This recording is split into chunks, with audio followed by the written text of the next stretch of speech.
बायकोच्या सांगण्यावरून पोरानं बापाला घराबाहेर काढलं. मुलांना लहानाचे मोठ करता करता आई वडिलांना किती त्रास सहन करावा लागतो, किती गोष्टी सांभाळाव्या लागतात, पण याची किंमत फार कमी लोकांना कळते. त्यामुळे जीवनातील आनंद निघूनच जातो. अशी वडिलांच्या पदरी पडते ती फक्त निराशा. यामुळे बरेच आईवडील आज सुद्धा वृद्धाश्रमात बघायला मिळतात. अशी अनेक उदाहरणे या समाजात दिसून येतात. असेच एक उदाहरण ज्यांचा खरंच बोध घ्यावा वाटतो व हेवा देखील. तर मित्रांनो, चला पाहूया या ठिकाणी काय घडले आहे. रमेशच लग्न झालं होतं. त्याला 2 मुलं देखील होती. तो आईवडिलांचा एकुलता एक मुलगा होता. त्याचे अतिशय उत्तम असे कुटुंब होतं.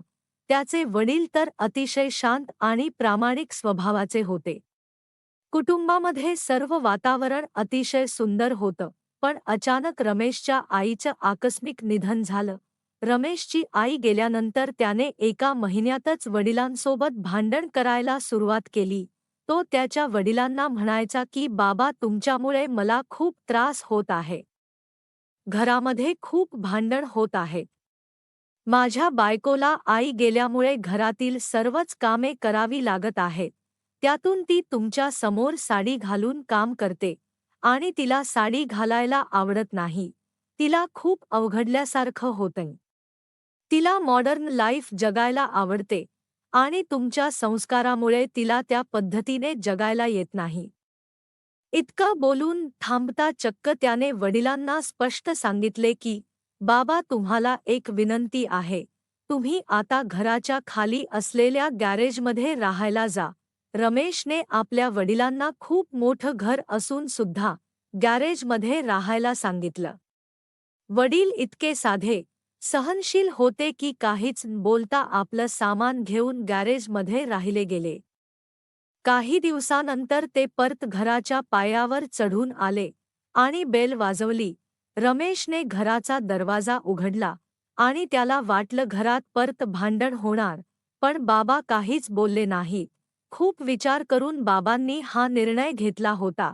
त्यांनी रमेशच्या हातामध्ये काही तिकीट दिली आणि त्यांनी सांगितलं, बाळा, तुम्ही 10 दिवस फॉरेनला ट्रिपला जाऊन या. ही त्याचीच तिकिटे आहेत. तसेही तुम्ही आई गेल्यानंतर खूप उदास उदास आहात.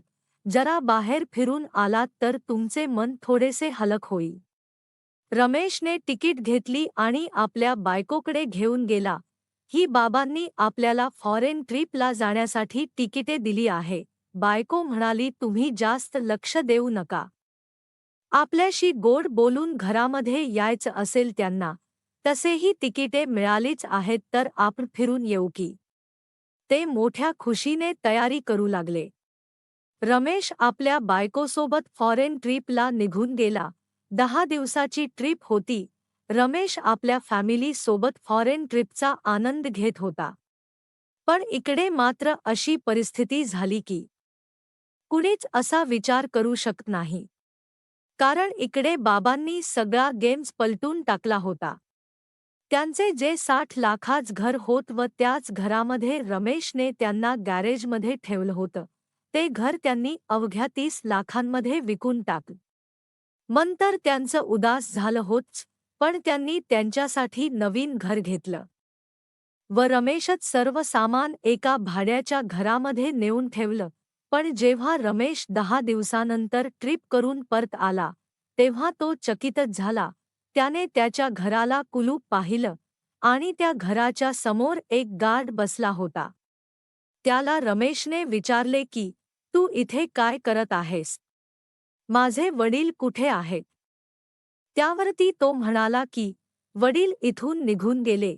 ते सांगून गेलेत की तुम्ही आल्यानंतर त्यांच्याशी फोनवरती जोडून दे. रमेश आणि त्याची कुटुंबियांना बेचैनी झाली. त्या गार्डने तो नंबर डायल केला व फोन रमेश जवळ दिला.